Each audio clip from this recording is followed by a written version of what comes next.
اس تاج کے نہ ہونے کی وجہ سے اس کی زندگی داؤ پر لگی ہوئی ہے۔ کالوت قبیلہ شیطانی نہیں بلکہ نیک اور پارسا جنات کا قبیلہ ہے۔ وہ مسلم ہے۔ اگر شہنشاہ تاج، شہنشاہ افراسیاب یا کالی ملکہ کے ہاتھ لگ گیا تو کالوت سمیت اس کا سارا قبیلہ ان شیطانوں کا غلام بن جائے گا، اور پھر وہ نیک جنات کا قبیلہ خواہ مخواہ شیطانی چکروں میں پڑ جائے گا۔ اگر آپ سامری طلسمات سے شہنشاہ تاج حاصل کر کے کالوت جن کو واپس لوٹا دیں گے تو وہ جن بھی آپ کو انعام کے طور پر اتنے خزانے دے دے گا جس کا آپ تصور بھی نہیں کر سکتے۔ محافظ بونے نے کہا تو عمرو اجار کی آنکھیں اور زیادہ روشن ہو گئیں۔ اوہ، کیا ان جنات کے پاس بھی خزانے ہیں؟ عمرو اجار نے لالچی لہجے میں کہا۔ ہاں آقا، کالوت جن کے پاس سنہری موتیوں کا خزانہ ہے جن کی تعداد ہزاروں میں ہے۔ اگر وہ سنہری موتی آپ کو دے دے تو ان کی مالیت سامری خزانے سے 10 گنا زیادہ ہے۔ محافظ بونے نے کہا تو عمرو اجار جیسے بے ہوش ہوتے ہوتے بچا۔ 10 گنا؟ اس نے ہکلاتی ہوئی آواز میں کہا۔ ہاں آقا، 10 گنا، محافظ بونے نے کہا۔ تب تو مجھے اس معصوم اور نیک جن کی مدد ضرور کرنی چاہیے۔ نیک اور شریف جنات اگر شیطانوں کے پیروکار یا غلام بن جائیں تو واقعی دنیا میں تباہی برپا ہو سکتی ہے۔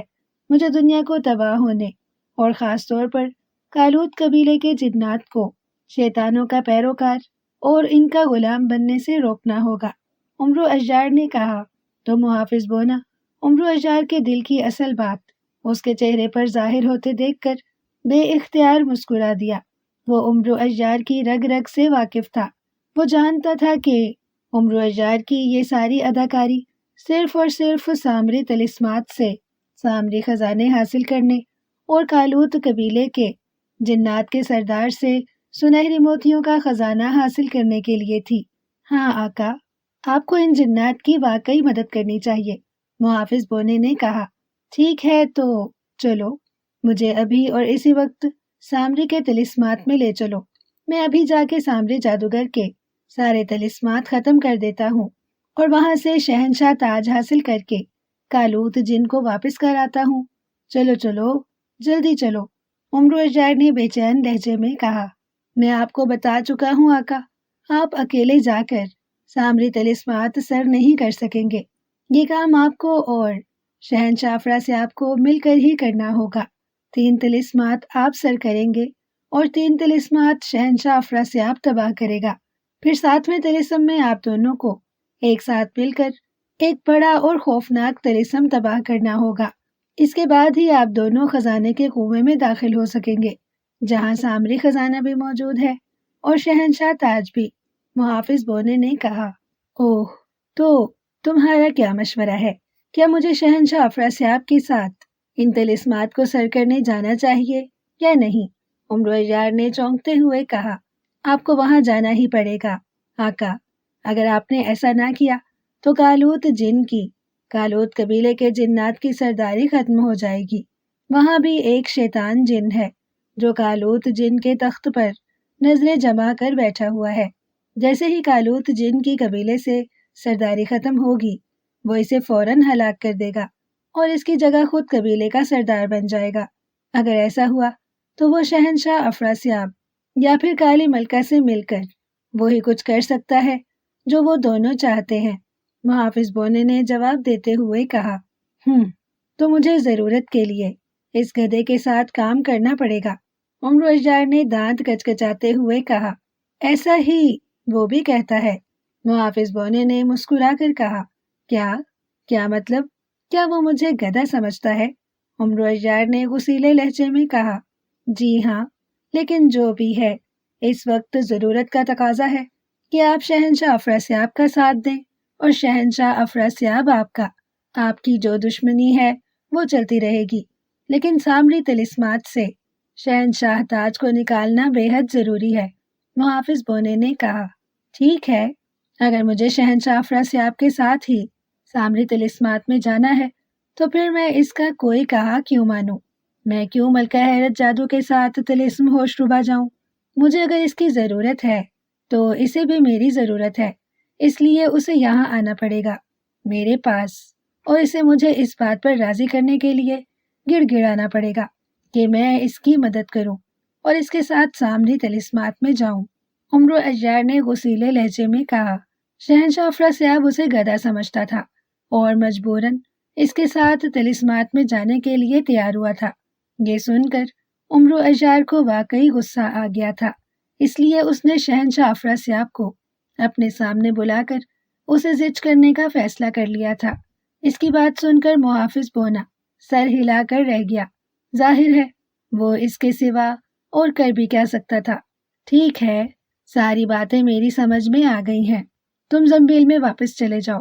میں ملکہ حیرت جادو کو پکارتا ہوں اور اس سے کہتا ہوں کہ وہ شہنشاہ افراسیاب کو ساتھ لے کر یہاں میرے پاس آ جائے۔ عمرو اجار نے کہا تو محافظ بونے نے اسبات میں سر ہلایا اور یکلخت غائب ہو گیا۔ عمرو اجار کی زنبیل ایک لمحے کے لیے بھاری ہوئی اور پھر ہلکی ہو گئی۔ یہ اس بات کا ثبوت تھا کہ محافظ بونا واپس زنبیل میں چلا گیا ہے۔ ملکہ حیرت جادو، میں عمرو اجار تمہیں پکار رہا ہوں۔ اگر شہنشاہ افراسیاب مجھ سے ملنا چاہتا ہے تو اسے لے کر یہاں میرے پاس آ جاؤ۔ میں تمہارے ساتھ اس سے ملنے طلسم ہوشربا نہیں جاؤں گا۔ اگر اسے مجھ سے کوئی بھی بات کرنی ہے تو اسے تمہارے ساتھ یہاں میرے پاس آنا پڑے گا۔ اسے لے کر یہاں آ جاؤ۔ محافظ بونے کے زنبیل میں جاتے ہی عمرو اجار نے چیخ چیخ کر ملکہ حیرت جادو کو پکارنا شروع کر دیا۔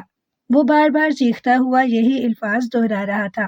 پھر تھوڑی ہی دیر گزری ہوگی کہ اچانک عمرو اجار کے سامنے ملکہ حیرت جادو اور شہنشاہ افراسیاب نمودار ہو گئے۔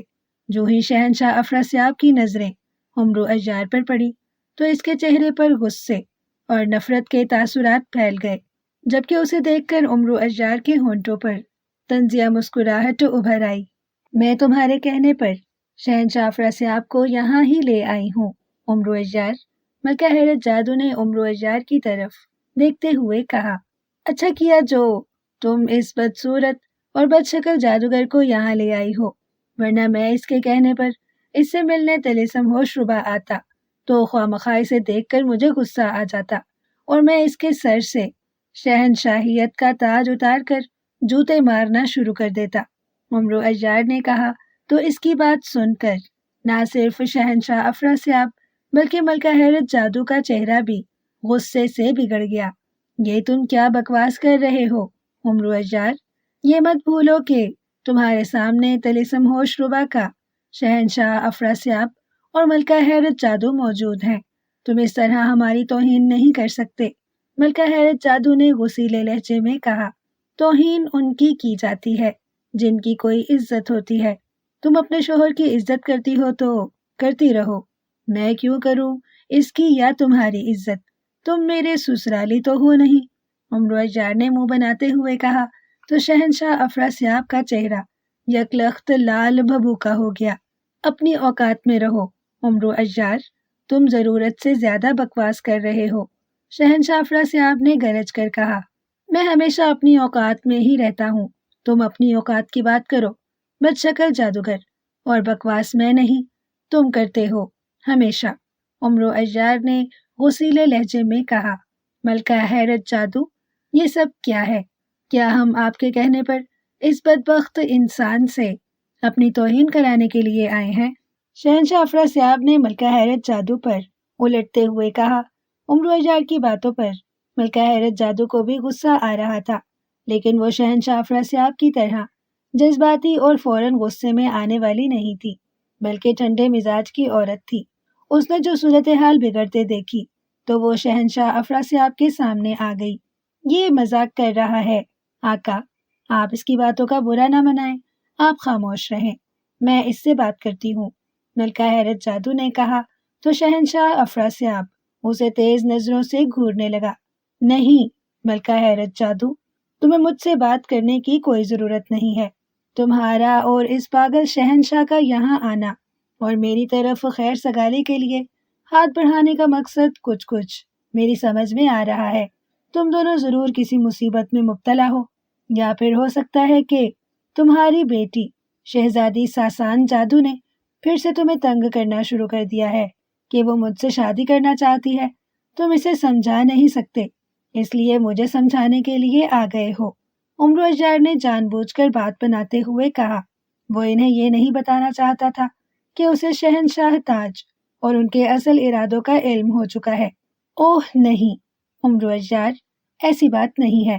ہم نے شہزادی ساسان جادو کو واپس طلسم نگری اس کی دادی کے پاس بھیج دیا ہے۔ وہ اپنی دادی کے پاس خوش ہے۔ تم نے اس سے شادی سے منع کر دیا تھا، اس لیے وہ بے حد اداس اور تم سے ناخوش ہے۔ وہ تمہارا نام تک اب نہیں لیتی۔ ملکہ حیرت جادو نے کہا۔ تو پھر تم دونوں مجھ سے کیا چاہتے ہو؟ صاف بتاؤ۔ عمرو اجار نے منہ بنا کر کہا۔ تم نے کبھی سامری جادوگر کے خزانے کے بارے میں سنا ہے؟ ملکہ حیرت جادو نے کہا۔ تو عمرو اجار جان بوجھ کر حیرت سے اچھل پڑا، جیسے اس نے سامری جادوگر کے خزانے کے بارے میں پہلی بار سنا ہو۔ سامری جادوگر کا خزانہ؟ کیا مطلب؟ عمرو اجار نے مصنوعی حیرت سے کہا۔ جس دور میں سامری جادوگر کی حکمرانی تھی، اس نے اپنے دور میں بے شمار دولت اکٹھی کی تھی۔ اس نے مرنے سے پہلے اتنی دولت اکٹھی کر لی تھی کہ اگر وہ اس دور میں ہوتا تو 10 بڑی سے بڑی ریاستیں خرید کر ان کا شہنشاہ بن جاتا۔ اس نے ساری دولت اکٹھی کر کے ایک کنویں میں چھپا دی، اور پھر اس نے خزانے اور کنویں کی حفاظت کے لیے سامری طلسمات بنا ڈالے تاکہ کوئی اس کے خزانوں تک نہ پہنچ سکے۔ سامری جادوگر کی زندگی نے اس کے ساتھ وفا نہ کی اور وہ ان خزانوں کا استعمال کیے بغیر ہلاک ہو گیا۔ اس کے ہلاک ہونے کے بعد اس کے طلسمات اور اس کے خزانے بھی غائب ہو گئے۔ اب صدیوں بعد شہنشاہ افراسیاب کو سامری جادوگر کے طلسمات اور اس کے خزانوں کے بارے میں علم ہوا ہے۔ سامری جادوگر کے خزانے طلسمات میں گل سڑ رہے ہیں، اس لیے شہنشاہ افراسیاب نے یہ خزانے حاصل کرنے کا فیصلہ کیا ہے۔ شہنشاہ افراسیاب نے اپنی طاقتوں سے سامری طلسمات کا پتہ لگا لیا ہے۔ ان طاقتوں میں شہنشاہ افراسیاب کو بتایا گیا ہے کہ اگر 1 سال کے اندر اندر سامری طلسمات سے سامری خزانوں کو نہ نکالا گیا تو یہ خزانے ہمیشہ ہمیشہ کے لیے غائب ہو جائیں گے اور کسی کے کام نہ آئیں گے۔ ان کی طاقتوں نے مزید بتایا ہے کہ شہنشاہ افراسیاب یہ خزانے اکیلے حاصل نہیں کر سکتے۔ سامری طلسمات کو فتح کرنے کے لیے ان کے ساتھ تمہارا رہنا ضروری ہے۔ سامری طلسمات کے 7 طلسم ہیں، جن میں سے 3 تم نے سر کرنے ہیں اور 3 شہنشاہ افراسیاب سر کریں گے، اور پھر 7ویں طلسم میں تم دونوں مل کر ایک بڑے اور خوفناک طلسم کو ختم کرو گے۔ تب تم دونوں ایک ساتھ اس کنویں میں پہنچ جاؤ گے جہاں سامری جادوگر نے خزانے چھپا رکھے ہیں۔ چونکہ شہنشاہ افراسیاب یہ خزانے اکیلے حاصل نہیں کر سکتے، اس لیے انہوں نے تمہیں اپنے ساتھ طلسمات میں لے جانے کا فیصلہ کیا ہے۔ اسی سلسلے میں یہ تم سے بات کرنے آئے ہیں۔ ملکہ حیرت جادو نے تفصیل بتاتے ہوئے کہا۔ اس نے جان بوجھ کر ساری باتیں الٹ دی تھی اور ان باتوں میں شہنشاہ تاج کا ذکر گول کر گئی تھی۔ اس کی باتیں سن کر عمرو اجار دل ہی دل میں ہنس رہا تھا کہ وہ کسے احمق بنا رہی ہے۔ وہ ساری حقیقت جانتا تھا اور یہ بات عمرو اجار کے علم میں بھی تھی کہ وہ شہنشاہ افراسیاب کی مدد کے بغیر ان طلسمات کو سر نہیں کر سکتا، لیکن وہ یہ بات شہنشاہ افراسیاب اور ملکہ حیرت جادو کو نہیں بتانا چاہتا تھا، اس لیے وہ سارا بوجھ ان دونوں پر ڈالنا چاہتا تھا تاکہ وہ اسے کسی مرحلے پر مجبور نہ کر سکے۔ اس کا مجھے کیا فائدہ ہوگا؟ ساری باتیں سن کر عمرو اجار نے منہ بناتے ہوئے کہا، چونکہ تمہارے بغیر شہنشاہ افراسیاب اس کام کے لیے ادھورے ہیں، اسی طرح تم بھی اکیلے سامری جادوگر کے طلسمات سر نہیں کر سکتے اور نہ خزانوں تک پہنچ سکتے ہو، لہٰذا تم دونوں کو ایک دوسرے کی مدد کرنی ہے اور ایک ساتھ طلسمات میں جا کر طلسمات کو ختم کرنا ہے اور خزانہ حاصل کرنا ہے۔ دونوں کا کام ایک جیسا ہے، اس لیے کنویں میں جتنا بھی خزانہ ہوگا اس میں سے آدھا ہمارا ہوگا اور آدھا تمہارا۔ ملکہ حیرت جادو نے اس کی طرف غور سے دیکھتے ہوئے کہا، اگر میں کہوں کہ مجھے خزانوں کی ضرورت نہیں ہے تو؟ عمرو اجار نے الٹا اسے گھورتے ہوئے کہا، تو تمہاری مرضی، ہم یہاں سے واپس چلے جائیں گے۔ زیادہ سے زیادہ کیا ہوگا، سامری جادوگر کے خزانے ہمیشہ کے لیے غائب ہو جائیں گے۔ ملکہ حیرت جادو نے لاپرواہی سے کہا، اور اس کی شاندار اداکاری دیکھ کر عمرو اشجار دل ہی دل میں اس کی تعریف کیے بغیر نہ رہ سکا۔ ملکہ حیرت جادو واقعی بے حد چالاک تھی۔ اس نے اپنے چہرے پر ایسا کوئی تاثر ہی نہ پیدا ہونے دیا تھا کہ انہیں خزانوں کی ضرورت ہے یا وہ کسی اور مقصد کے لیے سامری کے طلسمات میں جانا چاہتے ہیں۔ ٹھیک ہے، سامری جادوگر کے خزانے غائب ہوتے ہیں تو ہو جائیں، مجھے ان کا کوئی لالچ نہیں ہے، اور مجھے اس بات کا بھی کوئی شوق نہیں ہے کہ میں بلا وجہ دوسروں کے طلسمات میں گھستا رہوں اور خواہ کی تکلیفیں اٹھاتا پھروں۔ میں اب ان سب کاموں سے تھک گیا ہوں، اس لیے میرا ایسا کوئی ارادہ نہیں ہے کہ میں شہنشاہ افراسیاب کے لیے یا خزانوں کے لیے سامری جادوگر کے طلسمات میں جاؤں۔ اگر تم دونوں کو خزانے کی ضرورت ہے تو تم دونوں چلے جاؤ۔ سامری جادوگر کے طلسمات میں مجھے کوئی ضرورت نہیں ہے وہاں جانے کی۔ عمرو اشجار نے بھی لاپرواہی کا مظاہرہ کرتے ہوئے کہا تو ملکہ حیرت جادو اور شہنشاہ افراسیاب نے بے اختیار ہونٹ بھینچ لیے۔ کیا یہ تمہارا آخری فیصلہ ہے؟ شہنشاہ افراسیاب نے اسے تیز نظروں سے گھورتے ہوئے کہا۔ ہاں، عمرو نے کہا۔ کیا تم ان خزانوں کو حاصل نہیں کرنا چاہتے؟ ملکہ حیرت جادو نے کہا۔ نہیں، میں اب بوڑھا ہوتا جا رہا ہوں، میرے پاس پہلے ہی بہت سے خزانے ہیں، مزید خزانے حاصل کر کے میں کیا کروں گا؟ میری تو اولاد بھی نہیں ہے کہ خزانے ان کے کام آ سکیں۔ آخر میں یہی ہونا ہے جو سامری جادوگر کے خزانوں کے ساتھ ہو رہا ہے۔ میں مر گیا تو میرے بعد میرے خزانے بھی کسی کے کام نہ آ سکیں گے اور اسی طرح گل سڑ کر ختم ہو جائیں گے۔ عمرو اشجار نے بیزاری سے کہا۔ اوہ، اس کا مطلب ہے کہ ہم نے تمہارے پاس آ کر غلطی کی۔ ہم نے تو سوچا تھا کہ سامری جادوگر کے آدھے خزانے تمہیں مل جائیں گے اور آدھے ہم لے لیں گے تو ہماری زندگیاں بدل جائیں گی، لیکن تمہیں ان خزانوں کی ضرورت نہیں ہے تو ٹھیک ہے، ہم واپس چلے جاتے ہیں۔ آئیں شہنشاہ، واپس چلتے ہیں۔ ملکہ حیرت جادو نے ایک طویل سانس لیتے ہوئے کہا۔ رکو ملکہ حیرت جادو، شہنشاہ افراسیاب نے کہا تو ملکہ حیرت جادو رک گئی۔ عمرو اشجار، کیا سچ میں تم سامری جادوگر کے خزانے حاصل نہیں کرنا چاہتے یا تمہارے دل میں کوئی اور بات ہے؟ شہنشاہ افراسیاب نے عمرو اشجار کی طرف غور سے دیکھتے ہوئے کہا۔ کیا مطلب؟ میرے دل میں اور کیا بات ہو سکتی ہے؟ عمرو نے چونک کر کہا۔ میں تمہاری رگ رگ سے واقف ہوں عمرو اشجار، خزانوں کا سن کر تم پاگل ہو جاتے اور خزانے حاصل کرنے کے لیے تم جہنم میں بھی کود پڑنے کے لیے تیار ہو جاتے ہو۔ اب بھی میں تمہارے چہرے پر ان خزانوں کی چمک اور اس کی خوشی دیکھ رہا ہوں۔ تمہارا چہرہ صاف بتا رہا ہے کہ تم یہ خزانے حاصل کرنے کے لیے انتہائی بےتاب ہو، لیکن تم جان بوجھ کر انکار کر رہے ہو تاکہ ہم تمہاری کسی بات پر مجبور ہو جائیں، اور یہ مجبوری ظاہر ہے آدھے خزانے کے حوالے سے ہی ہو سکتی ہے۔ ہو سکتا ہے تم چاہتے ہو سامری خزانہ تمہیں آدھے سے زیادہ چاہیے ہو، اس لیے تم جان بوجھ کر ہم سے ایسی باتیں کر رہے ہو کہ تمہیں خزانوں سے کوئی مطلب نہیں ہے، شہنشاہ افراسیاب نے کہا تو عمرو اشجار اس کی ذہانت پر اش کر اٹھا۔ واقعی شہنشاہ افراسیاب نے اس کے دل کی بات بھانپ لی تھی۔ وہ سارا خزانہ حاصل کرنا چاہتا تھا، اس خزانے سے وہ انہیں پھوٹی کوڑی بھی نہ دینا چاہتا تھا، اس لیے وہ جان بوجھ کر ان کے سامنے خزانہ نہ حاصل کرنے کا کہہ رہا تھا۔ چلو مان لیا ایسا ہی ہے تو کیا تم میری یہ بات مان جاؤ گے؟ عمرو اشجار نے مسکراتے ہوئے کہا۔ کون سی بات؟ ملکہ حیرت جادو نے کہا۔ یہی کہ خزانے کے 3 حصے ہوں گے، 2 حصے میرے اور 1 حصہ افراسیاب کا، عمرو اشجار نے کہا تو ملکہ حیرت جادو اور شہنشاہ افراسیاب نے بے اختیار ہونٹ بھینچ لیے۔ یہ زیادتی ہے، طلسمات میں جا کر ہم دونوں نے ایک جیسا کام کرنا ہے۔ جو مشکلیں اور تکلیفیں تمہیں اپنے حصے کے 3 طلسمات میں آئیں گی، ان سے مجھے بھی اسی طرح سے گزرنا ہوگا۔ دونوں کی محنت برابر کی ہے تو خزانہ بھی برابر برابر ہونا چاہیے، شہنشاہ افراسیاب نے کہا۔ یہ سب میں نہیں جانتا، اگر میری بات مان سکتے ہو تو بولو، نہیں تو تم دونوں جا سکتے ہو، عمرو نے لاپرواہی سے کہا تو شہنشاہ افراسیاب اور ملکہ حیرت جادو اسے گھور کر رہ گئے۔ ہم سچ مچ واپس چلے جائیں گے عمرو اشجار، شہنشاہ افراسیاب نے غرا کر کہا۔ تو جاؤ، میں نے کب روکا ہے تمہیں؟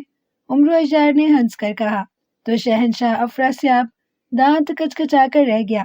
وہ عمرو اشجار ہی کیا جو آسانی سے اس کے قابو میں آ جاتا۔ وہ جانتا تھا کہ شہنشاہ افراسیاب اور ملکہ حیرت جادو نہیں جائیں گے، اور ایسا ہی ہوا۔ شہنشاہ، ہم سامری جادوگر کا خزانہ اس طرح ضائع نہیں ہونے دیں گے۔ عمرو اشجار اگر ہم سے 2 گنا خزانہ حاصل کرنا چاہتا ہے تو ٹھیک ہے، آپ اس کی بات مان لیں۔ ہمارے حصے میں جو خزانہ آئے گا وہ بھی کم نہیں ہے۔ ملکہ حیرت جادو نے کہا، ٹھیک ہے، آپ کہہ رہی ہیں تو ہم آپ کی بات مان لیتے ہیں۔ چلو عمرو اشجار، ہمیں منظور ہے۔ خزانے کے 2 حصے تم لے لینا اور 1 حصہ ہم لے لیں گے، لیکن اس خزانے کو سامری طلسمات میں نہیں رہنا چاہیے، بس۔ شہنشاہ افراسیاب نے کہا تو عمرو اشجار دل ہی دل میں ہنس پڑا۔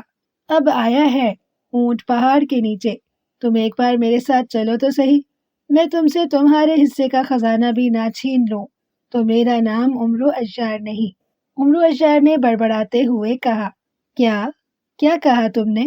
ملکہ حیرت جادو نے چونک کر کہا، جیسے اس نے عمرو اشجار کی بڑبڑاہٹ سن لی ہو۔ کچھ نہیں، عمرو اشجار نے کہا، تو آؤ پھر ہم دونوں ابھی اسی وقت سامری طلسمات میں چلے جاتے ہیں، تاکہ جتنی جلدی ممکن ہو سکے ہم ان طلسمات کو تباہ کر کے خزانے کے کنویں تک پہنچ جائیں۔ شہنشاہ افراسیاب نے کہا، ٹھیک ہے، مجھے کوئی اعتراض نہیں ہے، چلو۔ عمرو نے کہا۔ وہ خود بھی جلد سے جلد سامری طلسمات میں جانے اور وہاں سے سامری خزانہ حاصل کرنے کے لیے بے تاب ہو رہا تھا، اس لیے اس نے شہنشاہ افراسیاب کی بات مان لی۔ ملکہ حیرت جادو۔ شہنشاہ افراسیاب نے ملکہ حیرت جادو سے مخاطب ہو کر کہا، حکم آقا۔ ملکہ حیرت جادو نے مؤدبانہ لہجے میں کہا، آپ طلسم ہوش ربا واپس لوٹ جائیں۔ طلسم ہوش ربا اور محل کی ساری ذمہ داری اب آپ پر ہے۔ جب تک ہم سامری جادوگر کے طلسمات ختم کر کے واپس نہیں آ جاتے تب تک سب کچھ آپ کو ہی سنبھالنا ہے۔ امید ہے ہم جلد لوٹ آئیں گے۔ شہنشاہ افراسیاب نے کہا، جو حکم شہنشاہ افراسیاب، میں آپ کی واپسی کا بے تابی سے انتظار کروں گی۔ ملکہ حیرت جادو نے کہا، اور پھر شہنشاہ افراسیاب کے حکم پر وہ غائب ہو گئی۔ چلیں عمرو اشجار۔ ملکہ حیرت جادو کے جانے کے بعد شہنشاہ افراسیاب نے عمرو اشجار سے مخاطب ہو کر کہا، ہاں چلو۔ عمرو اشجار نے اسبات میں سر ہلا کر کہا، ہمارا ہاتھ تھام لو اور اپنی آنکھیں بند کر لو، جب تک ہم نہ کہیں تم آنکھیں نہ کھولنا۔ شہنشاہ افراسیاب نے عمرو اشجار کی طرف ہاتھ بڑھاتے ہوئے کہا تو عمرو اشجار نے اسبات میں سر ہلایا اور آگے بڑھ کر اس نے شہنشاہ افراسیاب کا ہاتھ تھام لیا۔ اس نے آنکھیں بند کی تو اسی لمحے اسے ایک جھٹکا لگا۔ ایک لمحے کے لیے اس کے پیروں کے نیچے سے زمین غائب ہو گئی۔ وہ لڑکھڑایا، لیکن اس سے پہلے کہ وہ گر پڑتا اس کے پیروں کے نیچے زمین آ گئی اور وہ سنبھل گیا۔ اب تم آنکھیں کھول سکتے ہو عمرو اشجار۔ شہنشاہ افراسیاب نے اس کا ہاتھ چھوڑتے ہوئے کہا تو عمرو اشجار نے آنکھیں کھول دیں، اور پھر خود کو بدلے ہوئے ماحول میں دیکھ کر وہ ایک طویل سانس لے کر رہ گیا۔ وہ ایک جنگل میں ایک بڑی اور صاف ستھری جھیل کے کنارے پر کھڑا تھا۔ یہ کون سی جگہ ہے؟ تم مجھے کہاں لائے ہو؟ عمرو اشجار نے چونکتے ہوئے کہا، یہاں ہمیں سامری طلسمات میں جانے کا راستہ ملے گا، ہم اسی راستے سے سامری طلسمات میں جائیں گے۔ شہنشاہ افراسیاب نے کہا، وہ کیسے؟ کیا ہمیں اس جھیل میں کودنا ہے؟ عمرو نے کہا، نہیں، میں اس جھیل میں اپنی ایک انگوٹھی پھینکوں گا تو یہ جھیل غائب ہو جائے گی اور یہاں ایک کنواں نمودار ہوگا۔ اس کنویں میں کود کر ہی ہم سامری کے طلسمات تک پہنچ سکتے ہیں۔ بس یہ یاد رکھنا کہ جیسے ہی جھیل کی جگہ یہاں کنواں نمودار ہو، تم نے اور میں نے فوراً اس میں کود جانا ہے۔ کنواں محض چند لمحوں کے لیے نمودار ہوگا۔ اگر تم یا میں کنویں میں وقت پر نہ کود سکے تو کنواں فوراً غائب ہو جائے گا اور پھر ہم کسی طرح بھی سامری جادوگر کے طلسمات میں نہ جا سکیں گے۔ شہنشاہ افراسیاب نے کہا، کیا کنویں کا منہ اتنا بڑا ہوگا کہ ہم ایک ساتھ اس میں کود سکیں؟ عمرو اشجار نے کہا، ہاں، کافی بڑا کنواں ہوگا۔ شہنشاہ افراسیاب نے کہا، تو پھر سوچ کیا رہے ہو؟ ڈالو جھیل میں انگوٹھی اور کنواں ظاہر کرو، میں کودنے کے لیے تیار ہوں۔ عمرو اشجار نے کہا تو شہنشاہ افراسیاب نے اسبات میں سر ہلاتے ہوئے اپنی انگلی سے ہڈی کی بنی ہوئی انگوٹھی نکال لی۔ جس پر ایک کھوپڑی بھی بنی ہوئی تھی۔ میں انگوٹھی جھیل میں پھینک رہا ہوں، شہنشاہ افراسیاب نے کہا تو عمرو اجار نے اسبات میں سر ہلا دیا۔ شہنشاہ افراسیاب نے انگوٹھی جھیل میں پھینک دی۔ انگوٹھی پانی میں گری۔ پانی چونکہ صاف شفاف تھا، اس لیے انگوٹھی انہیں پانی میں گر کر نیچے جاتی ہوئی صاف دکھائی دے رہی تھی۔ ابھی وہ انگوٹھی کو پانی میں جاتے دیکھ رہے تھے کہ یکلخت ان کے سامنے سے جھیل غائب ہو گئی۔ جھیل کی جگہ ان کے سامنے ایک بڑا سا کنواں نمودار ہوا۔ کنویں کا منہ اتنا بڑا تھا کہ اس میں بیک وقت 20 آدمی بھی چھلانگیں لگا سکتے تھے۔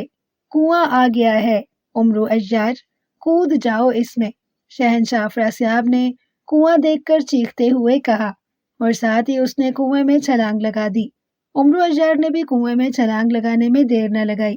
جیسے ہی وہ دونوں کنویں میں کودے، کنواں یکلخت غائب ہوا اور اس کی جگہ وہاں پھر سے وہی جھیل نمودار ہو گئی جہاں عمرو اجار اور شہنشاہ افراسیاب کچھ دیر پہلے موجود تھے۔ کنویں میں کودتے ہی شہنشاہ افراسیاب کی آنکھوں کے سامنے اندھیرا چھا گیا۔ وہ سر کے بل نیچے جا رہا تھا اور اسے یوں محسوس ہو رہا تھا جیسے اس نے کسی کنویں میں نہیں بلکہ آسمان کی بلندی سے زمین پر چھلانگ لگائی ہو۔ ہوا کے تیز جھونکوں کی وجہ سے اسے خود کو سنبھالنا مشکل ہو رہا تھا اور وہ ہوا میں بری طرح سے الٹتا پلٹتا ہوا نیچے گرتا چلا جا رہا تھا۔ کنویں کی گہرائی لامحدود تھی، کسی طرح ختم ہونے کا نام ہی نہ لے رہی تھی۔ شہنشاہ افراسیاب خود کو سنبھالنے کی ہر ممکن کوشش کرتا رہا، لیکن پھر جب اس کے سنبھلنے کی تمام کوششیں ناکام ہو گئیں تو اس نے اپنا جسم ڈھیلا چھوڑ دیا۔ کچھ دیر وہ الٹتا پلٹتا رہا، پھر اس کا جسم یکلخت نیزے کی طرح سیدھا ہوا اور عمودی انداز میں نیچے تیرتا چلا گیا۔ اس کنویں کی گہرائی آخر کتنی ہے جو ختم ہونے کا نام ہی نہیں لے رہی؟ شہنشاہ افراسیاب نے سوچا۔ اس کی آنکھوں کے سامنے چونکہ تاریکی تھی، اس لیے وہ عمرو اجار کو نہ دیکھ سکتا تھا اور نہ ہی اسے عمرو اجار کی کوئی آواز سنائی دے رہی تھی۔ عمرو اجار، عمرو اجار، کہاں ہو تم؟ شہنشاہ افراسیاب نے کچھ دیر بعد چیختی ہوئی آواز میں کہا۔ اس کی آواز ہر طرف لہراتی چلی گئی، لیکن جواب میں اسے عمرو اجار کی آواز نہ سنائی دی۔ عمرو اجار، کیا تم زندہ ہو؟ کیا تم میری آواز سن رہے ہو؟ شہنشاہ افراسیاب نے ایک بار پھر چیختے ہوئے کہا، لیکن عمرو اجار کی جواب میں کوئی آواز نہ آئی تو وہ پریشان ہو گیا۔ لگتا ہے خود کو اس قدر گہرائی میں گرتا پا کر عمرو اجار خوف سے بے ہوش ہو گیا ہے، اسی لیے وہ میری بات کا کوئی جواب نہیں دے رہا ہے، شہنشاہ افراسیاب نے کہا۔ وہ اسی طرح کافی دیر تک نیچے گرتا رہا، پھر اچانک اس کے جسم کو ایک زوردار جھٹکا لگا اور اسے یوں محسوس ہوا جیسے کسی آہنی پنجے نے اسے دبوچ لیا ہو۔ ارے ارے، کون ہے؟ شہنشاہ افراسیاب نے بوکھلائے ہوئے لہجے میں کہا، لیکن اسے کوئی آواز نہ آئی۔ آہنی پنجہ اسے دبوچے نیچے جا رہا تھا اور پھر شہنشاہ افراسیاب کو یوں محسوس ہوا جیسے اس آہنی پنجے نے اسے سیدھا کیا ہو اور اسے پیروں کے بل ٹھوس زمین پر کھڑا کر دیا ہو۔ خود کو زمین پر پا کر شہنشاہ افراسیاب کے چہرے پر سکون آ گیا۔ کون ہے یہاں؟ کوئی میری آواز سن رہا ہے؟ شہنشاہ افراسیاب نے اندھیرے میں آنکھیں پھاڑ پھاڑ کر دیکھتے ہوئے کہا، لیکن اب بھی اسے کوئی جواب نہ ملا۔ یہ کون سی جگہ ہے؟ لگتا ہے مجھے اپنی آنکھیں روشن کرنی پڑیں گی تاکہ میں دیکھ سکوں کہ میں کس جگہ پر موجود ہوں، شہنشاہ افراسیاب نے بڑبڑاتے ہوئے کہا۔ اس نے آنکھیں بند کی اور پھر اس نے کوئی منتر پڑھا۔ منتر پڑھتے ہی اس نے آنکھیں کھول دیں، لیکن وہ یہ دیکھ کر اچھل پڑا کہ اس کی آنکھوں کے سامنے سے اندھیرا دور نہ ہوا تھا، حالانکہ منتر پڑھ کر اس کی آنکھیں روشن ہو جاتی تھی اور وہ گھپ اندھیرے میں بھی یوں دیکھ سکتا تھا جیسے وہ دن کے اجالے میں دیکھتا تھا۔ یہ کیا؟ میری آنکھیں روشن کیوں نہیں ہوئی ہیں؟ شہنشاہ افراسیاب نے حیرت بھرے لہجے میں کہا۔ اس نے ایک بار پھر آنکھیں بند کی اور پھر منتر پڑھا۔ منتر پورا ہوتے ہی اس نے آنکھیں کھولی، لیکن اس کی آنکھوں کے سامنے اندھیرا ہی مسلط رہا۔ وہ بار بار آنکھیں بند کر کے منتر پڑھتا اور آنکھیں کھولتا، لیکن اس کی ہر کوشش ناکام جا رہی تھی۔ کوشش کے باوجود اس کی آنکھوں کے سامنے سے اندھیرا دور نہ ہو رہا تھا اور وہ اندھوں کی طرح ہاتھ پاؤں مار رہا تھا۔ کوئی ہے؟ یہاں کوئی ہے؟ کیا کوئی میری آواز سن رہا ہے؟ شہنشاہ افراسیاب نے چیختے ہوئے کہا۔ میں ہوں یہاں۔ اچانک شہنشاہ افراسیاب کو اپنے سامنے سے ایک پھنکارتی ہوئی آواز سنائی دی تو اچانک آواز سن کر شہنشاہ افراسیاب بوکھلا گیا اور اچھل کر کئی قدم پیچھے ہٹ گیا۔ کون ہو تم؟ شہنشاہ افراسیاب نے آنکھیں پھاڑتے ہوئے کہا۔ اندھیرا، آواز سنائی دی تو شہنشاہ افراسیاب چونک پڑا۔ اندھیرا؟ کیا مطلب؟ شہنشاہ افراسیاب نے حیرت بھرے لہجے میں کہا۔ تم اس وقت سامری جادوگر کے طلسمات میں ہو اور یہ پہلا طلسم ہے جہاں اندھیرا ہے، اور یہ اندھیرا میری وجہ سے ہے۔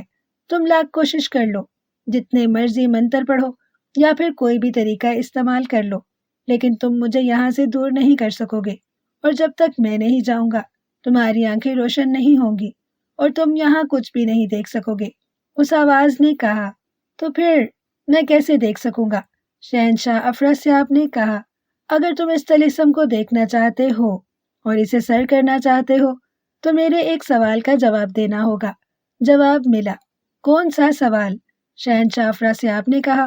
میں جو بھی سوال کروں گا تمہیں جلد سے جلد میرے سوال کا جواب دینا ہے۔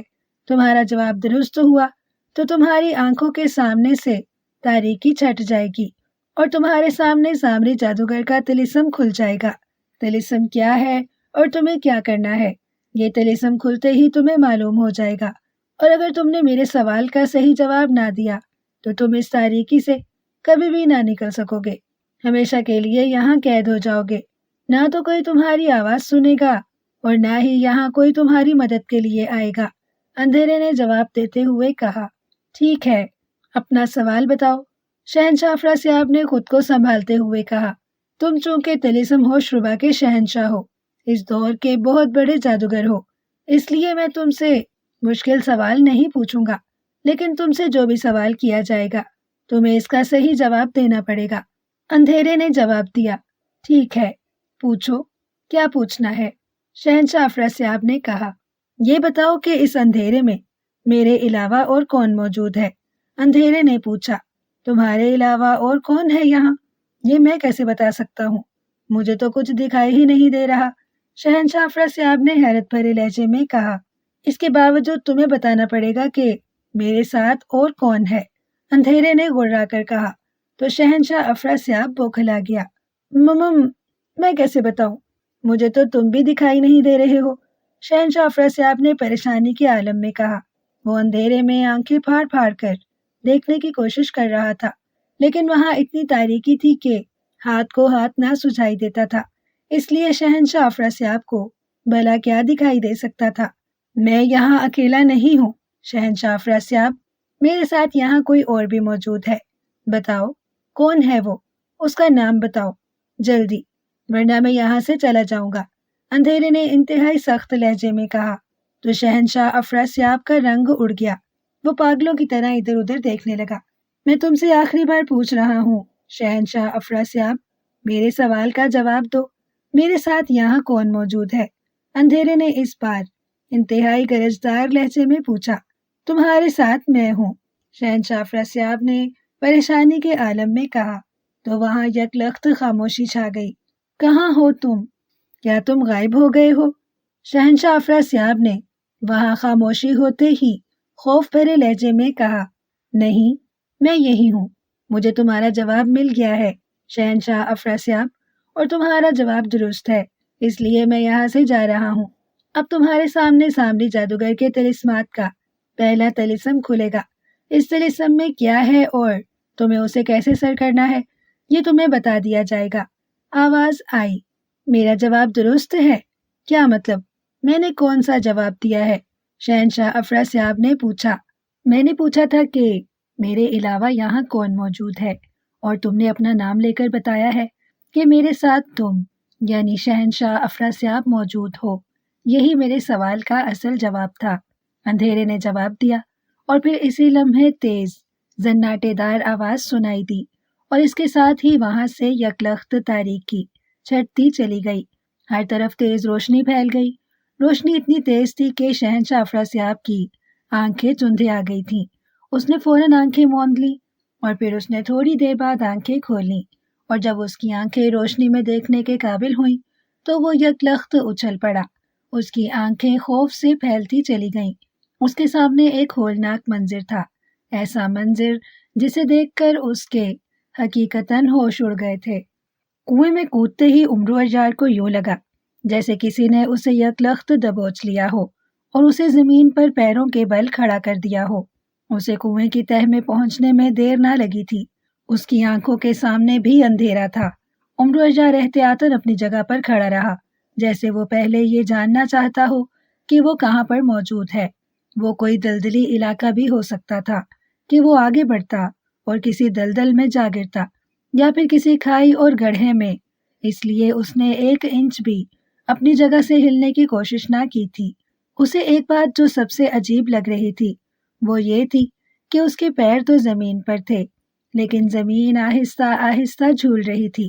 اسے یوں لگ رہا تھا جیسے وہ زمین کی بجائے کسی جھولے پر ہو جو آہستہ آہستہ ہل رہا ہو، لیکن جھولے کے جھولنے کی رفتار اتنی زیادہ نہ تھی، اس لیے وہ اسے جھولا نہیں کہہ سکتا تھا۔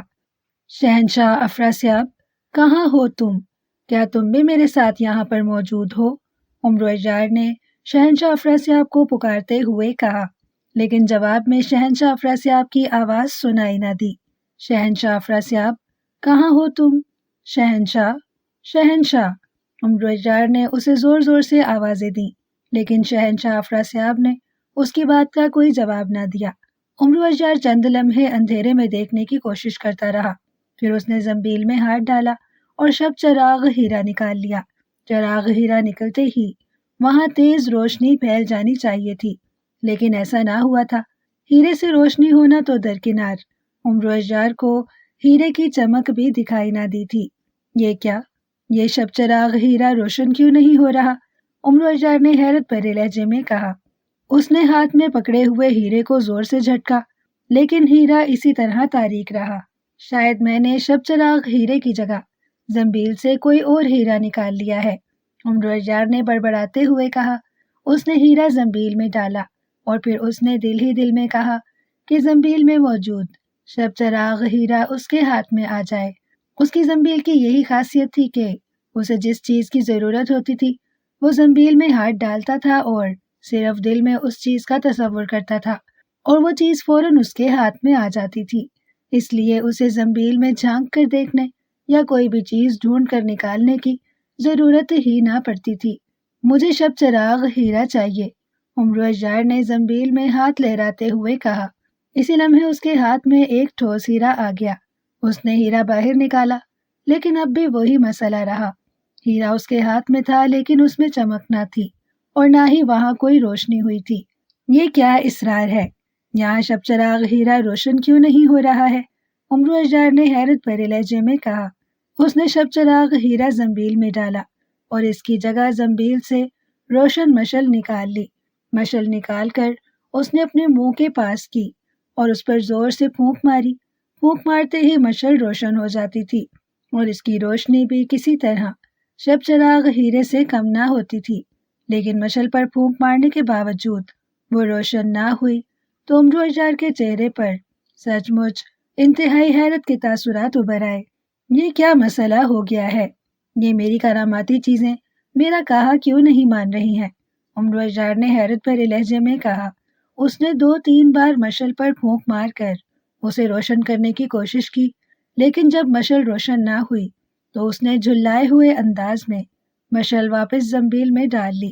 محافظ بونے، زنبیل سے باہر آؤ، فوراً، عمرو اجار نے زنبیل کا منہ کھولتے ہوئے کہا تو اسے تیز زناٹے دار آواز کے ساتھ محافظ بونا زنبیل سے باہر نکلتا ہوا محسوس ہوا۔ میں حاضر ہوں آقا، محافظ بونے کی آواز سنائی دی تو عمرو اجار کے چہرے پر سکون کے تاثرات نمودار ہو گئے کہ زنبیل سے محافظ بونا نہ صرف نکل کر باہر آ گیا تھا بلکہ اس نے اس کی بات کا جواب بھی دیا تھا۔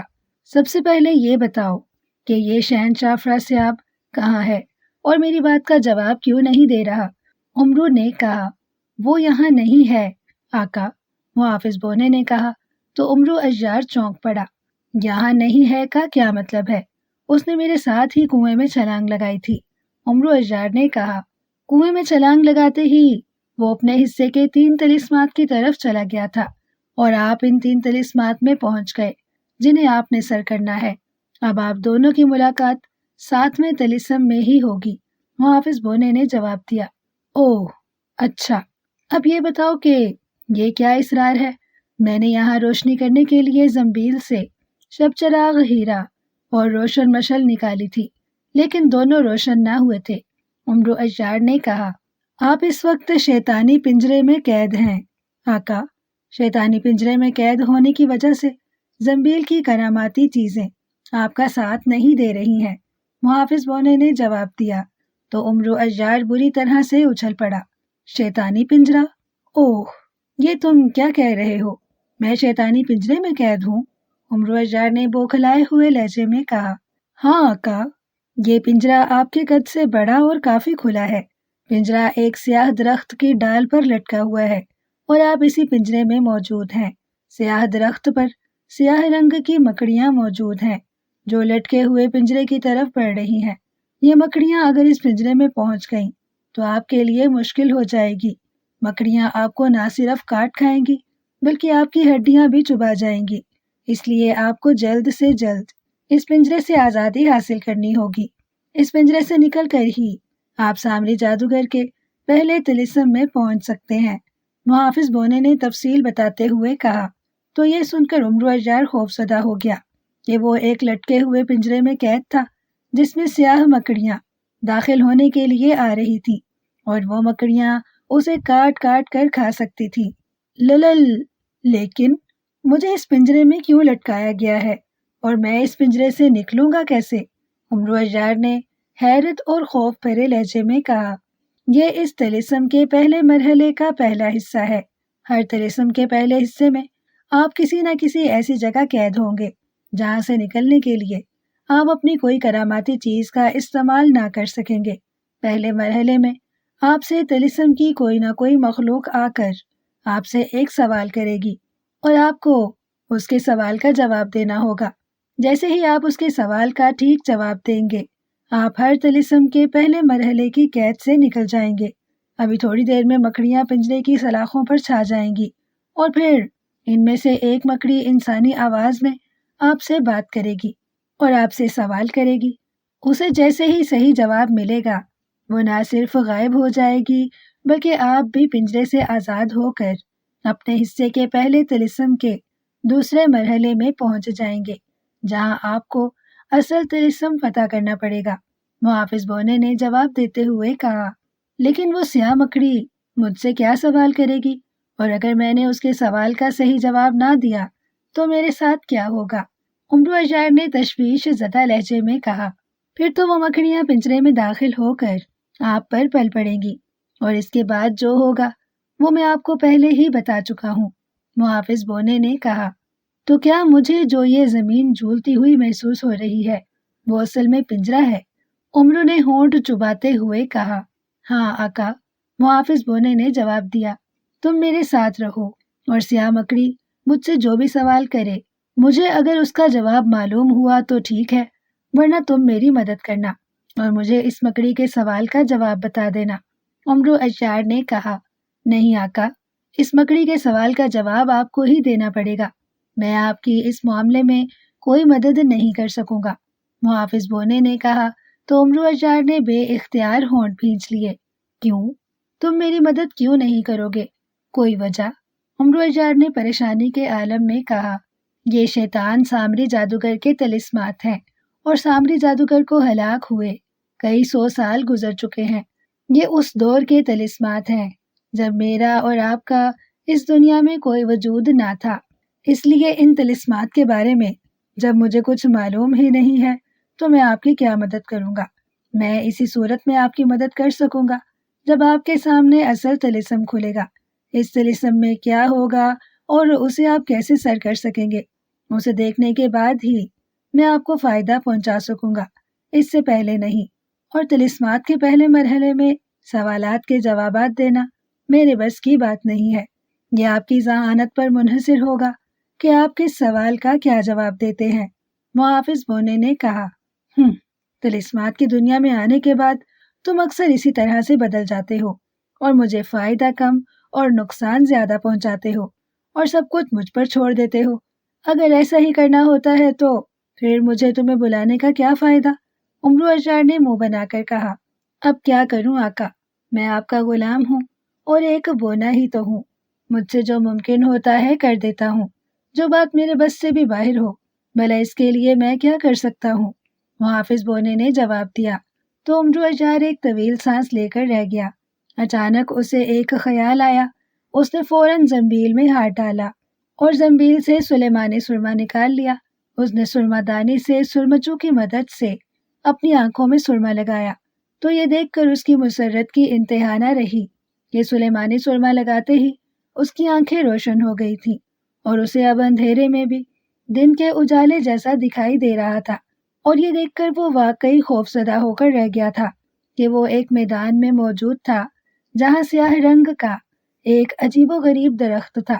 درخت کسی دیو کی طرح بے حد لمبا، موٹا اور پھیلا ہوا تھا۔ اس کی شاخوں کے ٹیڑھے میڑھے ہاتھ بنے ہوئے تھے اور اس پر ایک پتا بھی دکھائی نہ دے رہا تھا۔ اس کی ایک بڑی سی شاخ کسی لمبے ہاتھ کی طرح پھیلی ہوئی تھی جس پر سیاہ رنگ کا ایک بڑا سا پنجرا لٹکا ہوا تھا۔ پنجرا موٹی موٹی سلاخوں کا بنا ہوا تھا اور اس پر لگی سلاخیں اس قدر تنگ تھی کہ عمرو اجار جیسا دبلا پتلا انسان بھی ان کے درمیان سے باہر نہ نکل سکتا تھا۔ درخت پر سینکڑوں کی تعداد میں مینڈکوں سے بھی بڑی سیاہ رنگ کی مکڑیاں رینگ رہی تھی جو درختوں کی شاخوں سے ہوتی ہوئی اس کے پنجرے کی سلاخوں تک آ رہی تھی اور سلاخیں ان مکڑیوں سے بھرتی جا رہی تھی۔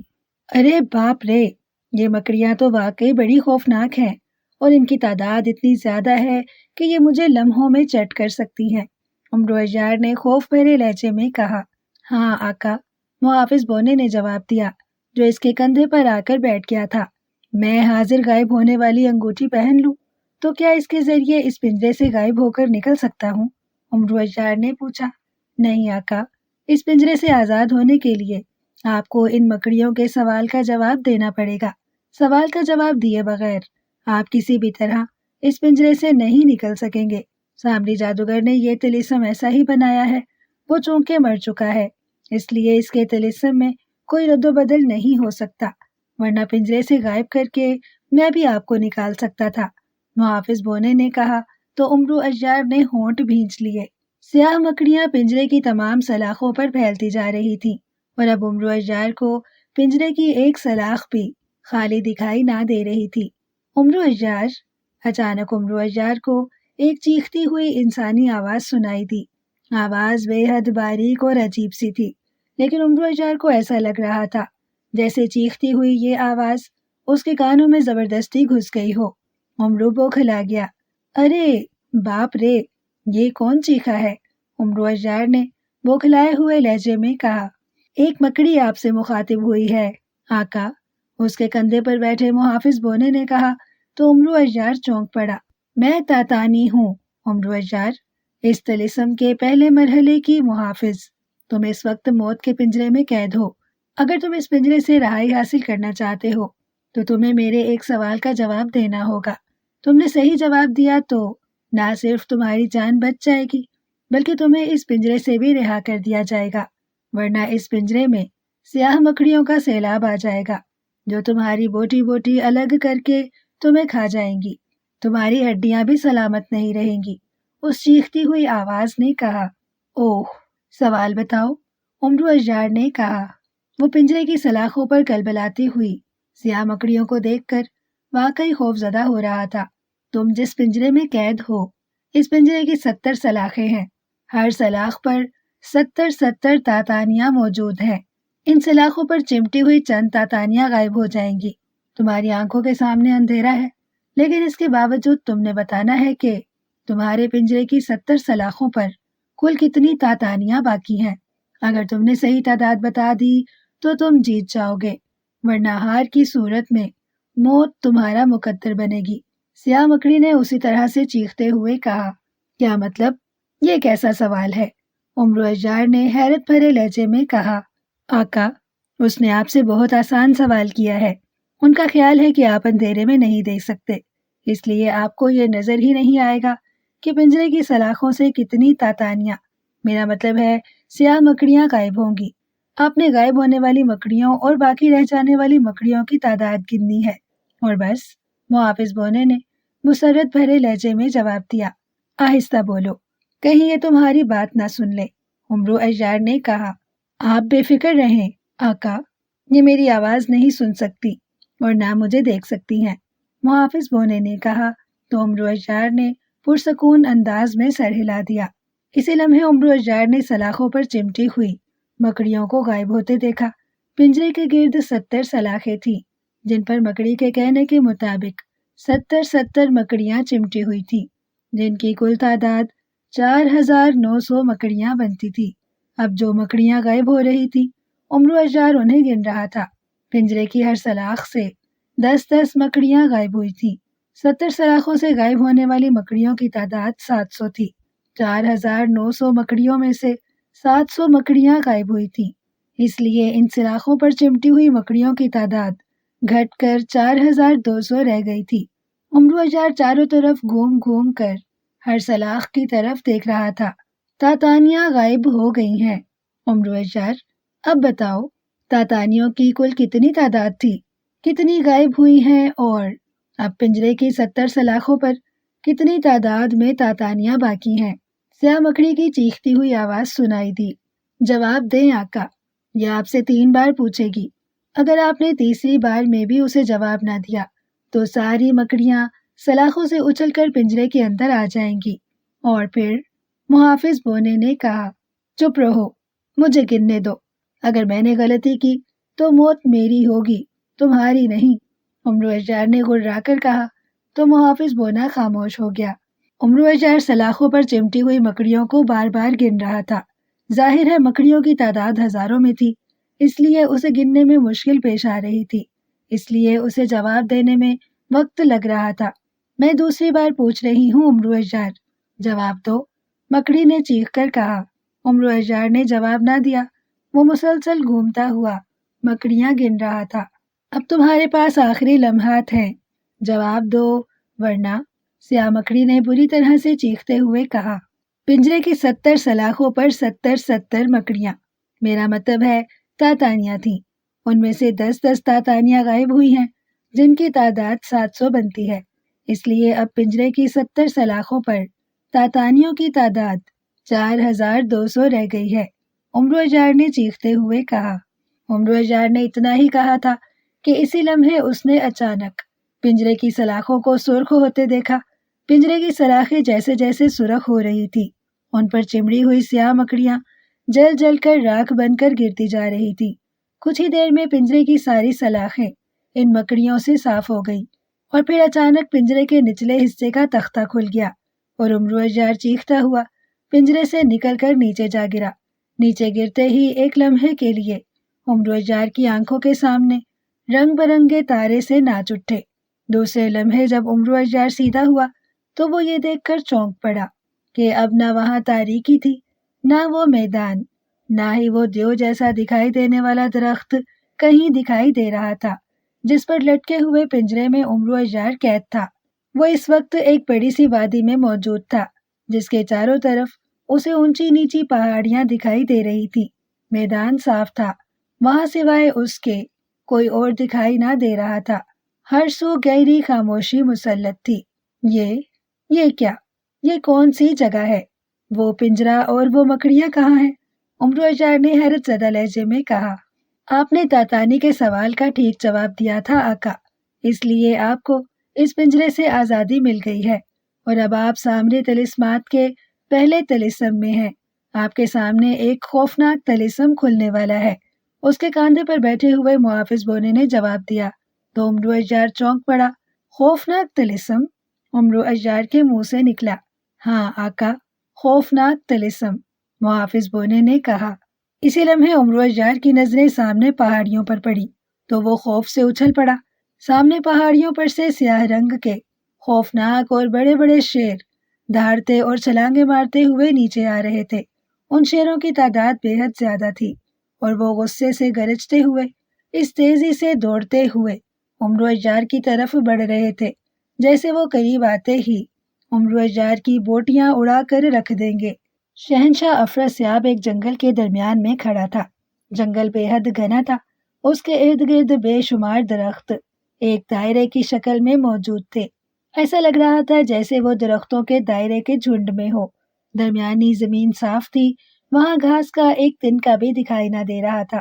شہنشاہ افراسیاب جس بات پر خوفزدہ ہوا تھا وہ اس کے ارد گرد موجود درختوں پر ہزاروں کی تعداد میں لٹکے ہوئے سبز رنگ کے ناگ تھے، جو نہ صرف درختوں سے چمٹے ہوئے تھے بلکہ ان میں سے بے شمار ناگ درختوں کی شاخوں پر دموں سے الٹے لٹکے اپنے وجود کو لہراتے ہوئے خوفناک انداز میں پھنکار رہے تھے۔ ان کے کھلے ہوئے منہ سے سرخ زبانیں باہر لپک رہی تھی جو عام ناگوں سے کہیں لمبی اور نوکدار تھی۔ یہی نہیں، ناگ پھنکارتے تھے تو ان کے منہ سے باقاعدہ آگ کے شعلے بھی نکل رہے تھے۔ ابھی شہنشاہ افراسیاب ان ناگوں کو دیکھ رہا تھا کہ اچانک ناگ درختوں سے پکے ہوئے پھلوں کی طرح نیچے گرنا شروع ہو گئے۔ زمین پر آتے ہی ناگ پلٹنیاں کھاتے اور پھر مڑ کر اس طرف رینگنے لگتے جس طرف شہنشاہ افراسیاب موجود تھا۔ ارے، یہ تو زہریلے اور آگ اگلنے والے ناگ ہیں، اور یہ سارے کے سارے میری طرف آ رہے ہیں، شہنشاہ افراسیاب نے بوکھلائے ہوئے لہجے میں کہا۔ اس نے فوراً ہوا میں ہاتھ مارا تو اس کے ہاتھ میں سیاہ رنگ کی ایک ہڈی آ گئی۔ اس ہڈی کے سر پر ایک چھوٹی سی انسانی کھوپڑی بنی ہوئی تھی۔ شہنشاہ افراسیاب آگے بڑھا اور اس نے ہڈی کے سرے پر بنی ہوئی کھوپڑی کو زمین سے لگایا اور پھر وہ زمین پر تیزی سے دائرہ کھینچنے لگا۔ جیسے ہی دائرہ بنا وہ تیزی سے دائرے کے درمیان میں آ کھڑا ہوا۔ اس وقت تک ہزاروں سبز ناگ رینگتے ہوئے چاروں طرف سے کافی نزدیک آ گئے تھے۔ شہنشاہ افراسیاب کو زمین ان سبز ناگوں سے بھری ہوئی دکھائی دے رہی تھی۔ ایسا لگ رہا تھا جیسے وہ ان سبز اور آگ اگلنے والے ناگوں کی دنیا میں آ گیا ہو، جہاں سوائے ان ناگوں کے اور کوئی ذی روح موجود نہ ہو۔ ناگ جیسے جیسے قریب آ رہے تھے ان کی پھنکاروں کی آوازیں تیز ہوتی جا رہی تھی اور ان کے منہ سے نکلنے والی آگ بھی بڑے بڑے شعلوں کا روپ دھار رہی تھی۔ شعلے ان کے منہ سے نکلتے تھے اور پھر ہوا میں کچھ فاصلے پر آتے ہی غائب ہو جاتے تھے۔ شہنشاہ افراسیاب نے کھوپڑی کا رخ اپنے بنائے ہوئے دائرے کی طرف کر کے جھٹکا تو کھوپڑی کی آنکھوں سے بجلی کی سی لہریں نکل کر اس دائرے پر پڑی۔ دوسرے لمحے ایک شعلہ سا بھڑکا اور تیزی سے دائرے کے گرد پھیلتا چلا گیا۔ دیکھتے ہی دیکھتے آگ پورے دائرے میں پھیل گئی۔ اب شہنشاہ افراسیاب آگ کے اس دائرے کے درمیان میں کھڑا تھا۔ اب دیکھتا ہوں یہ ناگ کیسے میرے قریب آتے ہیں، شہنشاہ افراسیاب نے گڑراتے ہوئے کہا۔ ناگ چاروں طرف سے اس کے بنائے ہوئے آگ کے دائرے کے گرد جمع ہونا شروع ہو گئے اور آگ دیکھ کر رک گئے، لیکن ان کے پھنکارنے اور آگ اگلنے میں بے حد تیزی آ گئی تھی۔ ان کے منہ سے نکلنے والے آگ کے شعلے دائرے میں لگی ہوئی آگ سے ٹکرا ٹکرا کر بجھ رہے تھے۔ ناگوں کو دائرے کے باہر رکتے دیکھ کر شہنشاہ افراسیاب کے چہرے پر سکون آ گیا، لیکن دوسرے لمحے وہ بوکھلا گیا۔ اس نے اچانک ایک بڑے سے سبز ناگ کو ہوا میں اچھلتے اور تیزی سے اپنی طرف آتے دیکھا۔ اس ناگ کے منہ سے آگ کی دھاریں نکل رہی تھی۔ شہنشاہ افراسیاب نے فوراً سیاہ ہڈی کا رخ اس ناگ کی طرف کیا تو ہڈی پر لگی ہوئی کھوپڑی کی آنکھوں سے برق سی نکل کر اس ناگ پر پڑی۔ دوسرے لمحے ناگ یکلخت جل کر راکھ بنا اور اس کی راکھ ہوا میں اڑتی نظر آئی۔ اسی لمحے ایک اور ناگ اچھلا، اس کے بعد ایک اور پھر چاروں طرف سے ناگوں نے اچھل کر دائرے میں کھڑے شہنشاہ افراسیاب پر چھلانگیں لگانا شروع کر دی۔ ان ناگوں کو چھلانگیں لگاتا دیکھ کر شہنشاہ افراسیاب نے گھوم گھوم کر ہڈی کی کھوپڑی سے انہیں جلا کر بھسم کرنا شروع کر دیا۔ شہنشاہ افراسیاب اچانک اس نے ایک چیختی ہوئی آواز سنی تو وہ چونک پڑا۔ اس نے چاروں طرف گھوم کر دیکھا لیکن اسے وہاں کوئی دکھائی نہ دیا۔ ناگ مسلسل اس پر اچھل اچھل کر حملہ کرنے کی کوشش کر رہے تھے اور وہ چاروں طرف پاگلوں کی طرح گھوم گھوم کر ان پر ہڈی کی کھوپڑی سے بجلی کی لہریں پھینک کر انہیں جلا کر بھسم کر رہا تھا۔ اس کے چہرے پر خوف اور پریشانی کے تاثرات نمایاں تھے، کیونکہ وہ جتنے ناگوں کو جلا جلا کر بھسم کرتا اس سے زیادہ تعداد میں ناگ اچھل اچھل کر اس کی طرف آ رہے تھے اور مسلسل گھوم گھوم کر انہیں جلا کر راکھ کرتے ہوئے شہنشاہ افراسیاب کو اپنا سر گھومتا ہوا محسوس ہو رہا تھا۔ کون ہے؟ کس کی آواز ہے؟ شہنشاہ افراسیاب نے چیختے ہوئے کہا۔ یہ سبز ناگوں کا طلسم ہے۔ یہاں لاکھوں کی تعداد میں سبز ناگ ہیں جو زہریلے ہونے کے ساتھ ساتھ آگ بھی اگلتے ہیں۔ تمہیں ان ناگوں سے بچنا ہے۔ اگر ان میں سے ایک بھی ناگ نے تمہیں کاٹ لیا تو تم ایک لمحے میں جل کر بھسم ہو جاؤ گے، اور اگر تم ان ناگوں کے منہ سے نکلی ہوئی آگ کی زد میں آ گئے تب بھی تم زندہ نہیں بچ سکو گے۔ اس طلسم کو ختم کرنے کے لیے تمہیں سر کے بل کھڑا ہونا ہوگا۔ جب تک تم سر کے بل کھڑے رہو گے تم پر کوئی ناگ حملہ نہیں کرے گا۔ آواز نے کہا تو شہنشاہ افراسیاب بری طرح سے اچھل پڑا۔ سر کے بل؟ شہنشاہ افراسیاب نے حیرت زدہ لہجے میں کہا۔ ہاں، آواز آئی۔ شہنشاہ افراسیاب واقعی حملہ کرنے والے ناگوں کو بسم کر کر کے تھک گیا تھا۔ ہزاروں لاکھوں ناگ اب بھی وہاں موجود تھے جو اس پر مسلسل اچھل اچھل کر حملہ کر رہے تھے، اور ان کے حملوں میں شدت آتی جا رہی تھی چونکہ ناگ چاروں طرف سے اس پر حملے کر رہے تھے۔ اس لیے شہنشاہ افراسیاب کو اب خود کو ان ناگوں سے بچانا مشکل ہوتا ہوا محسوس ہو رہا تھا۔ اس نے تیزی سے ہڈی چاروں طرف گھمائی تو ناگ جو اس بار چاروں طرف سے اچھل کر اس کی طرف آئے تھے وہ ہڈی پر لگی کھوپڑی کی آنکھوں سے نکلنے والی لہروں کا شکار ہو کر جل کر بھسم ہو گئے۔ اس سے پہلے کہ مزید ناگ اچھل کر شہنشاہ افراسیاب کی طرف آتے، شہنشاہ افراسیاب نے ہڈی ہوا میں اچھال دی۔ جیسے ہی ہڈی ہوا میں اچھلی وہ غائب ہو گئی۔ شہنشاہ افراسیاب نے فوراً کلا بازی کھائی اور ہاتھوں کے بل زمین پر آ گیا۔ دوسرے لمحے اس نے اپنا سر زمین سے لگایا اور الٹا کھڑا ہو گیا۔ دائرے کے باہر موجود سبز ناگ جو اس پر حملہ کرنے کے لیے اچھل کر اس کی طرف آنے ہی لگے تھے کہ اسے سر کے بل کھڑا دیکھ کر وہ وہیں رک گئے، جیسے چابی والا کھلونا چابی ختم ہونے پر فوراً رک جاتا ہے۔ پھر وہ اور زور زور سے پھنکارنے لگے۔ ان کے منہ سے نکلنے والی آگ دائرے کے گرد لگی ہوئی آگ سے ٹکرانے لگی۔ میں سر کے بل کھڑا ہو گیا ہوں، اب یہ ناگ مجھ پر حملہ نہیں کریں گے، یہ سچ ہے نا؟ شہنشاہ افراسیاب نے چیختے ہوئے پوچھا۔ ہاں، جب تک تم سر کے بل کھڑے رہو گے ان میں سے ایک بھی ناگ تم پر حملہ نہیں کرے گا۔ آواز سنائی دی تو شہنشاہ افراسیاب کے چہرے پر سکون آ گیا۔ مجھے بتایا گیا تھا کہ مجھے اس طلسم کو ختم کرنے کا راز بتایا جائے گا، لیکن ان آگ اگلنے والے ناگوں نے تو مجھ پر فوراً ہی حملہ کر دیا تھا۔ نہ مجھے اس طلسم کی تفصیل بتائی گئی اور نہ ہی اسے ختم کرنے کا راز۔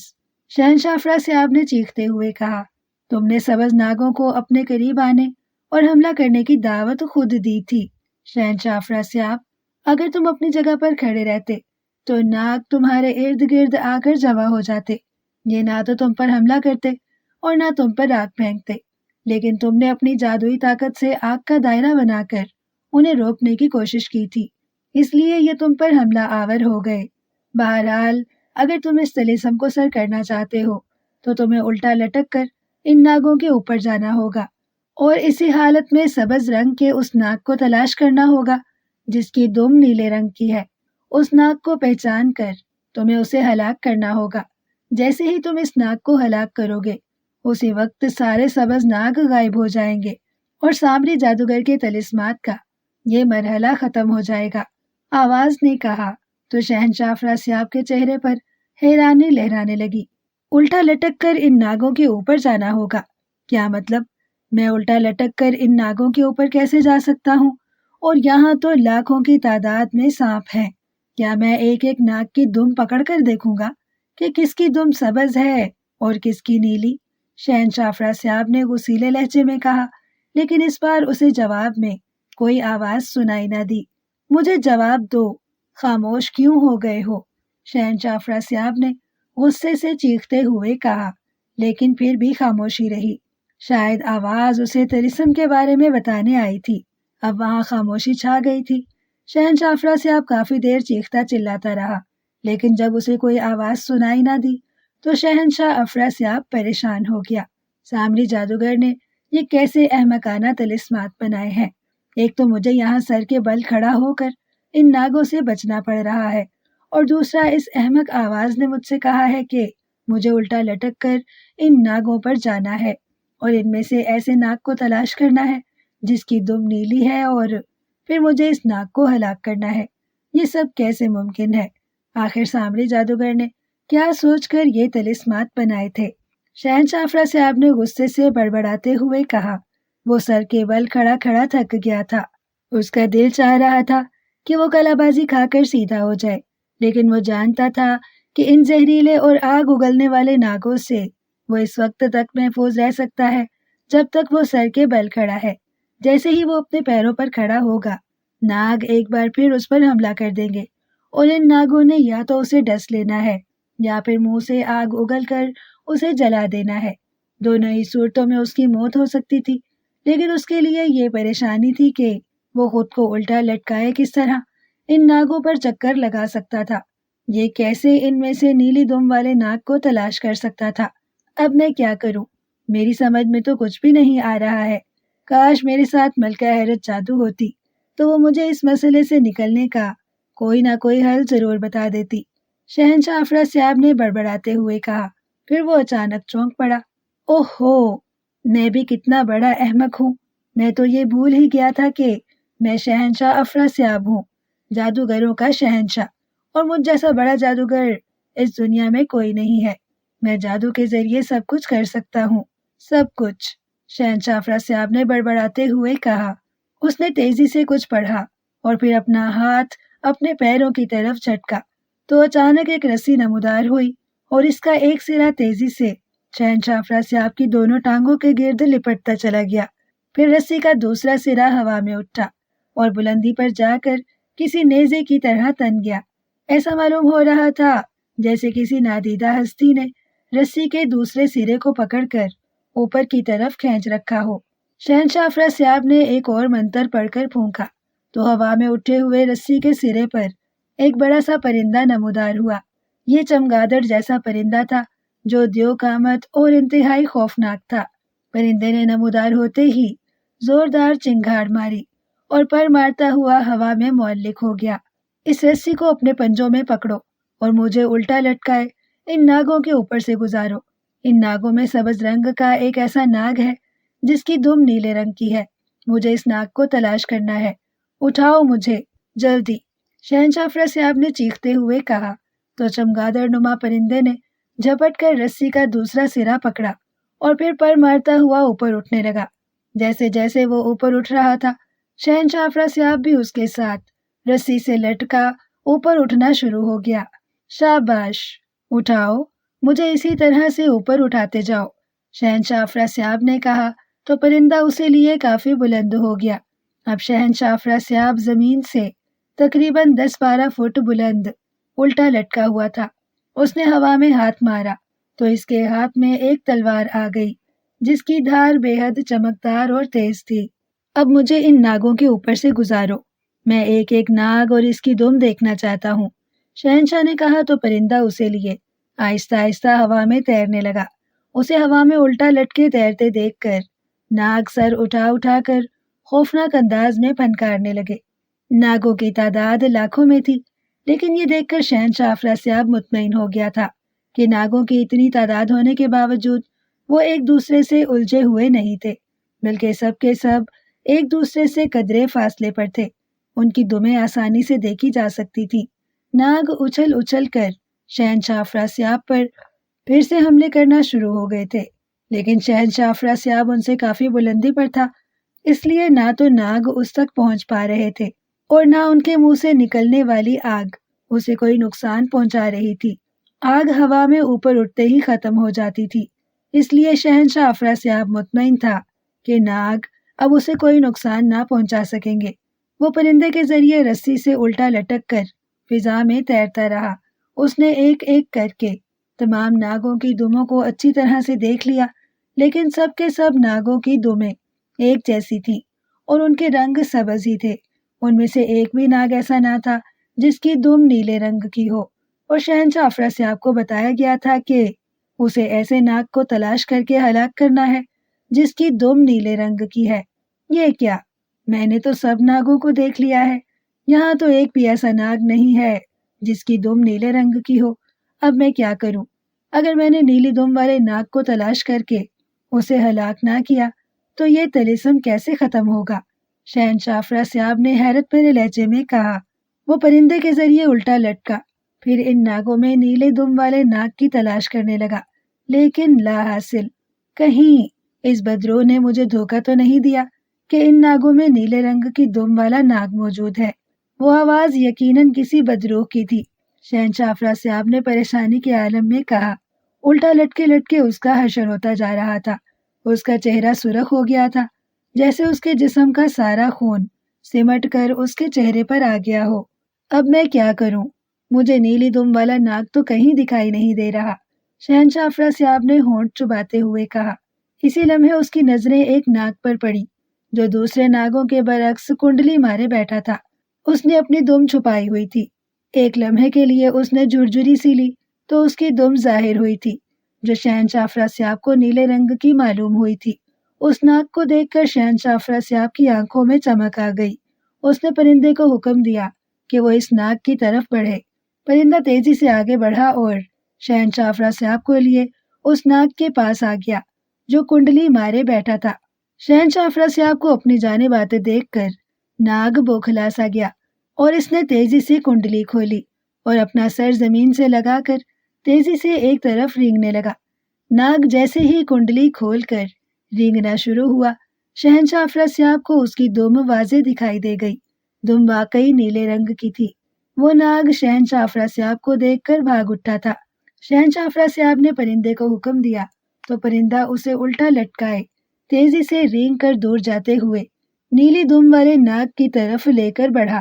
چونکہ شہنشاہ افراسیاب ہوا میں تھا اور ناگ زمین پر رینگ رہا تھا، اس لیے شہنشاہ افراسیاب کی رفتار تیز تھی۔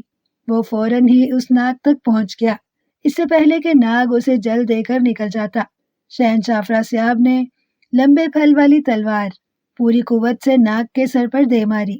ناگ کا سر ایک جھٹکے سے کٹ کر دور جا گرا۔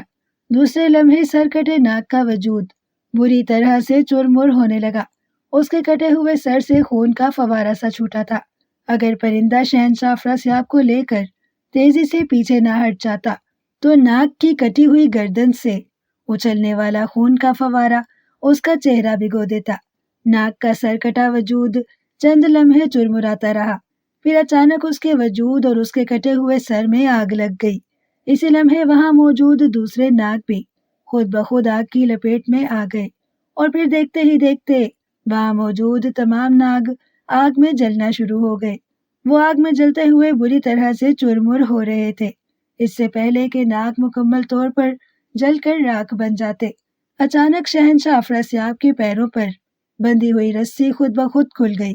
دوسرے لمحے وہ سر کے بل جلتے ہوئے ناگوں پر گرتا چلا گیا۔